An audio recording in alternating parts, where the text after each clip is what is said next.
Pada kesempatan kali ini, kami akan sharing tentang kawasan mana saja yang berpotensi terdampak tsunami di Kota Padang. Menindaklanjuti isu dan ramalan paranormal terkait megatrust dan tsunami, yang menyebabkan kekhawatiran dan rasa penasaran bagaimana apabila terjadi megatrust serta tsunami dahsyat di Kota Padang. Yang akan kami bahas di sini adalah kawasan yang berpotensi terdampak berdasarkan hasil analisa sederhana data spasial yang kami lakukan. Di mana saja yang bakal luluh lantah kalau benar terjadi tsunami dahsyat di Kota Padang, Sumatera Barat.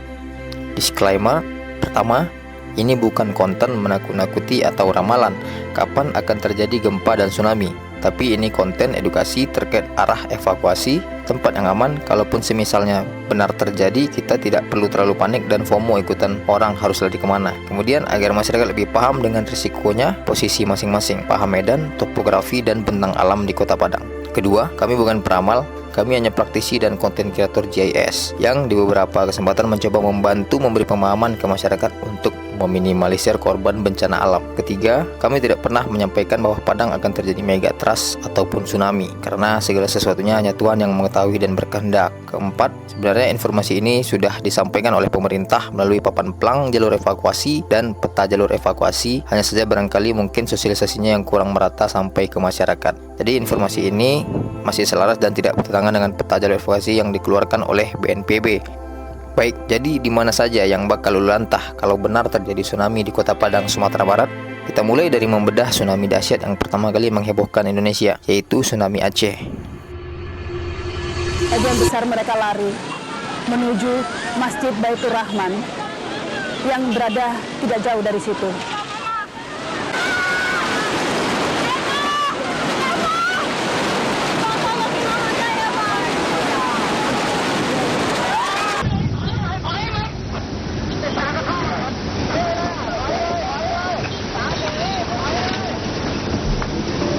Sebelumnya, kita harus banyak berterima kasih dengan Aceh karena telah mendapatkan banyak ilmu dan pengalaman agar lebih antisipasi jika terjadi tanda-tanda akan terjadi tsunami. Kita akan menggunakan tolak ukur tsunami Aceh yang terjadi pada 26 Desember 2004. Ini adalah citra satelit Landsat 9 di tahun 2005 ini dengan tampilan warna natural. Dan ini adalah data Digital Elevation Model atau DEM yang dikeluarkan oleh Badan Informasi Geospasial dengan grid posting 5 meter sampai dengan 12 meter per pixel. Kemudian kita lakukan penggabungan antara data Digital Elevation Model dengan data citra satelit dan didapatkanlah hasil visual 3D sebagai berikut.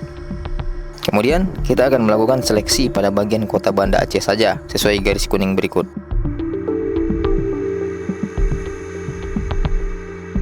Jadi inilah tampilan 3D map dari kota Banda Aceh sesuai kondisi existing saat ini di tahun 2025. Kita akan flashback ke masa lampau, tepatnya pada tanggal 21 Desember 2004, 5 hari sebelum tragedi tsunami dahsyat di Aceh.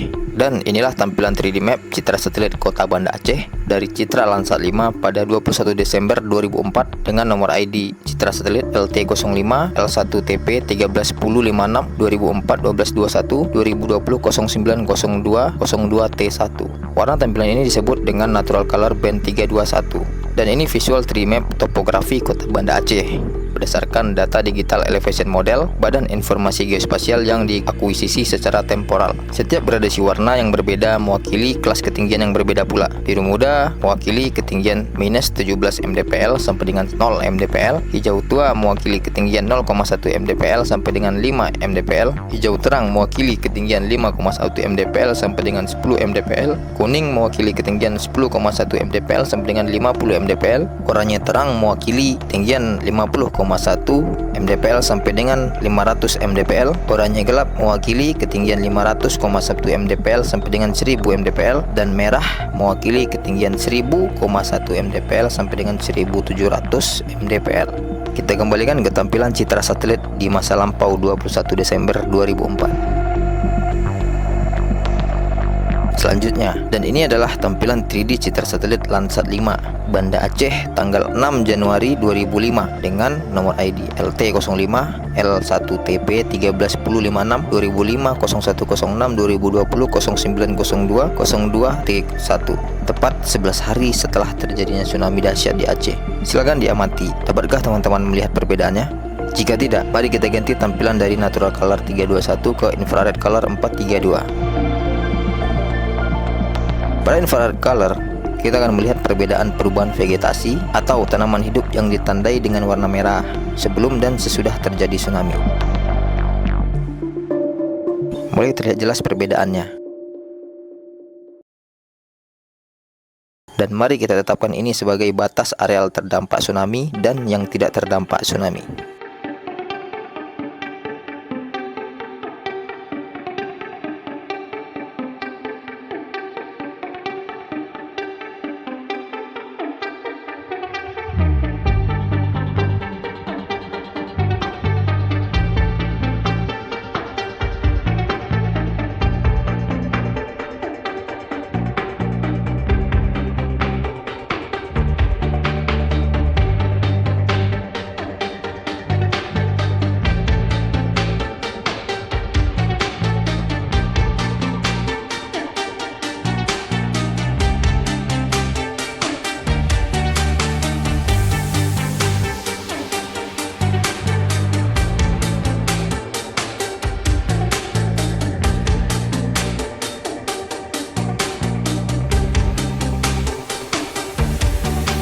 Kemudian kita ukur jarak terdampak tsunami yang terjauh dari garis pantai dan didapatkan hasil air laut naik ke permukaan sampai sejauh maksimal 4,2 km.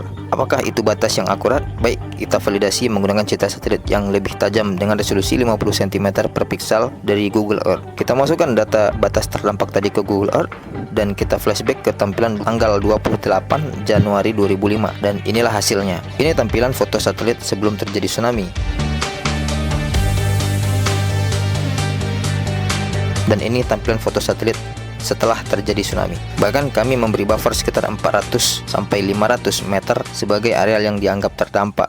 Jadi, untuk batas areal terdampak di Banda Aceh clear di maksimal 4,2 km dari garis pantai. Berikut tampilan garis kontur interval 10 meter.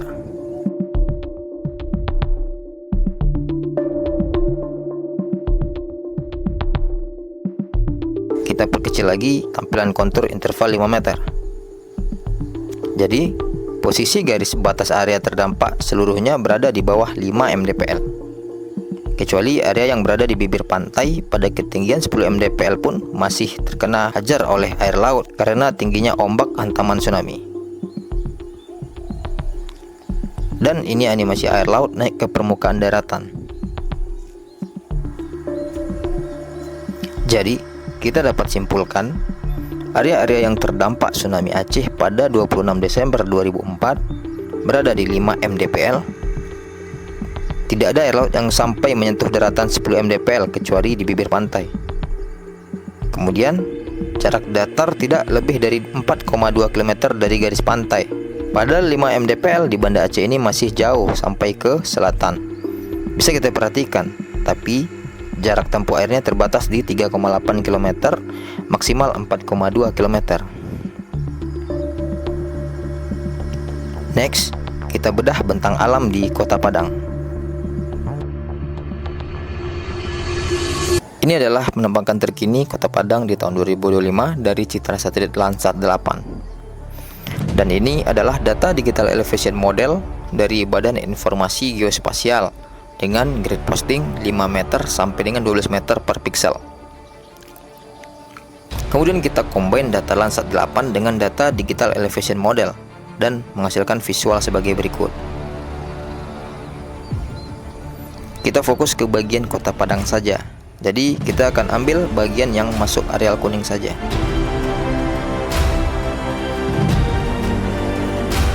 Kemudian kita akan memasukkan parameter yang sama di peta Kota Padang seperti tsunami yang terjadi di Kota Banda Aceh tadi, yaitu ketinggian 5 mdpl dan jarak datar dari garis pantai maksimal 4,2 km dan didapatkanlah hasil sebagai berikut.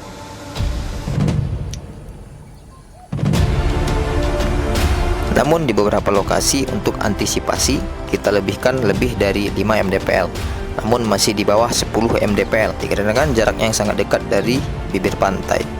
Jadi, jika terjadi tsunami di Kota Padang dengan daya hancur tsunami yang sama persis dengan tsunami Aceh, maka batas areal terdampak ini cukup akurat untuk dipedomani. Tak akan lebih dari garis ini dikarenakan batas risiko ini sudah kami markup sejauh 500 meter dari yang seharusnya. Kemudian tampilannya kita ubah ke peta topografi.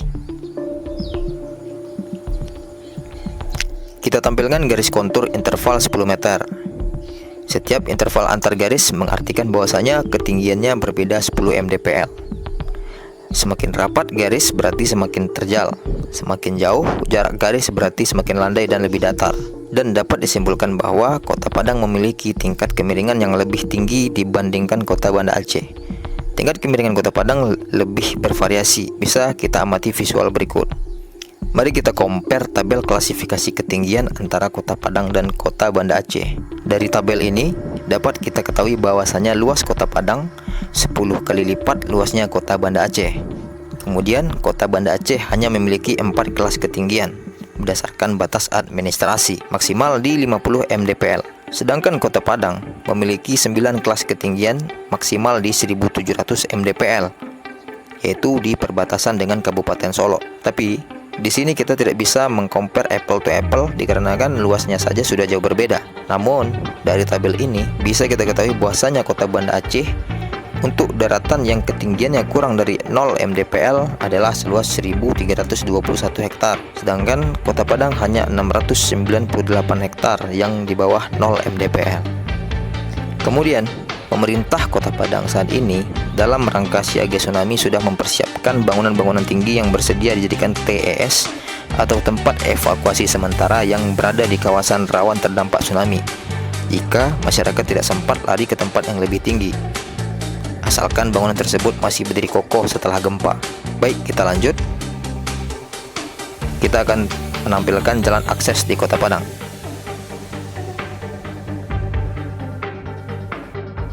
Selanjutnya kita tampilkan bangunan. Ini adalah bangunan. Yang garis putih tebal itu adalah jalan bypass. Ini adalah areal kawasan Teluk Bayur. Yang berbentuk bukit putus itu adalah markas Lantamal TNI AL di Teluk Bayur dengan ketinggian 12 mdpl. Kami turun langsung ke lokasi untuk memastikan ketinggiannya akurat. Dengan ketinggian 12 mdpl tersebut, seharusnya masih bisa menahan kenaikan air laut agar tidak rembes ke kawasan pemukiman di Padang Selatan. Dan ini adalah tampilan batas kawasan yang berpotensi terdampak tsunami. Kita tandai dengan bangunan berwarna merah dan batasnya ditandai dengan garis tebal berwarna hitam.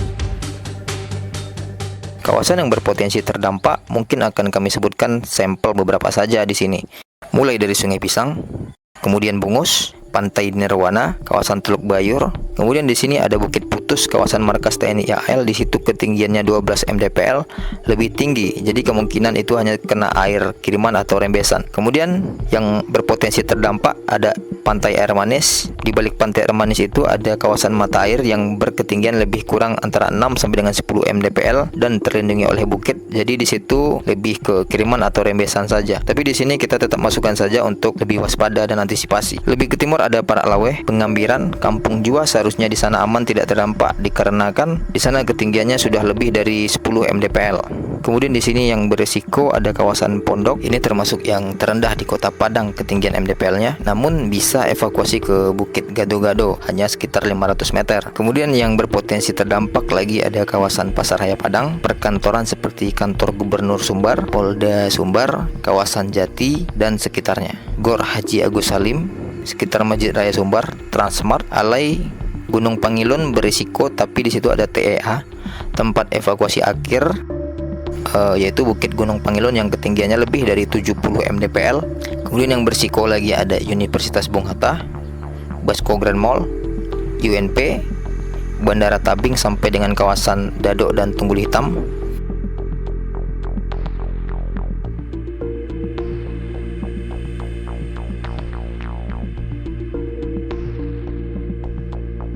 Kemudian daerah Pantai Pasir Jambak, Padang Sarai, Lubuk Buaya, flyover bandara dan Bandara Internasional Minangkabau.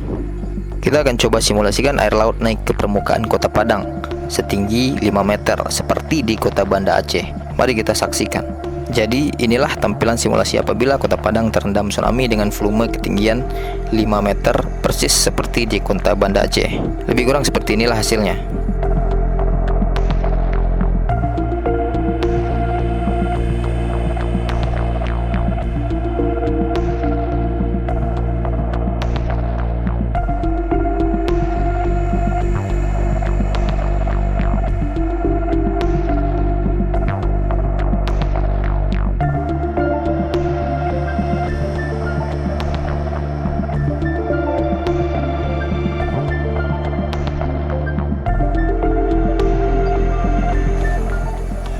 Jadi, apabila terjadi tsunami di Kota Padang dengan parameter yang sama persis dengan Kota Banda Aceh, yaitu kenaikan air laut hingga 5 meter ke permukaan dan maksimal 4,2 km dari garis pantai, maka bangunan yang akan terdampak adalah sejumlah lebih kurang 120.000 bangunan. Jadi, daerah rawan tsunami itu relatif, tergantung seberapa tinggi ombak dan volume air yang naik ke permukaan. Yang kami sebutkan tadi adalah apabila volume air yang naik sama dengan tsunami Banda Aceh. Jadi, inilah peta potensi terdampak tsunami di Kota Padang versi kami. Dilansir dari situs langgam.id, dalam sejarah Kota Padang tercatat sudah pernah dilanda tsunami pada tahun 1797 yang mana ketinggian ombak hanya 5 meter. Namun, memakan korban jiwa meninggal sekitar 300 orang pada saat itu. Kemudian, tsunami kedua pada tahun 1833, ketinggian tsunami hanya 2 hingga 3 meter. Kenapa saya bilang hanya? Karena pembandingnya adalah tsunami Aceh yang ketinggian ombaknya sampai dengan 30 meter berdasarkan informasi yang beredar. Alhamdulillah hingga saat ini dan ke depan mudah-mudahan kita berdoa dan tidak akan terjadi tsunami di Kota Padang. Tidak perlu terlalu dipikirkan. Kalaupun terjadi jangan panik dan pergi ke arah timur yang otomatis lebih tinggi atau sederhananya lari ke arah jalan bypass. Karena kalau kita lari ke arah timur itu otomatis sudah lari sambil menanjak, kecuali jalan bypass bagian Batipuh Panjang itu masih termasuk rendah. Kalau dirasa masih terlalu jauh, tinggal naik saja ke bangunan terdekat yang masih berdiri kokoh dan kenali bangunan TES, tempat evakuasi sementara di sekitar kita sesuai arahan BNPB. Yang penting tetap beraktivitas seperti biasa, perbanyak ibadah, jangan panik, pahami medan topografi Kota Padang dan tempat tinggal masing-masing. Sesar aktif Mentawai tercatat aktif semenjak tahun 1797. Mengapa kita baru khawatir sekarang? Untuk kawan-kawan yang mau mendownload peta rawan terdampak tsunami yang dikeluarkan oleh BNPB, bisa download di deskripsi sudah kami sertakan. Di peta tersebut tersedia lengkap TEA, tempat evakuasi akhir, dan TES, tempat evakuasi sementara yang tersebar lengkap di Kota Padang. Jadi, kalian tinggal di daerah mana? Silakan komentar di bawah.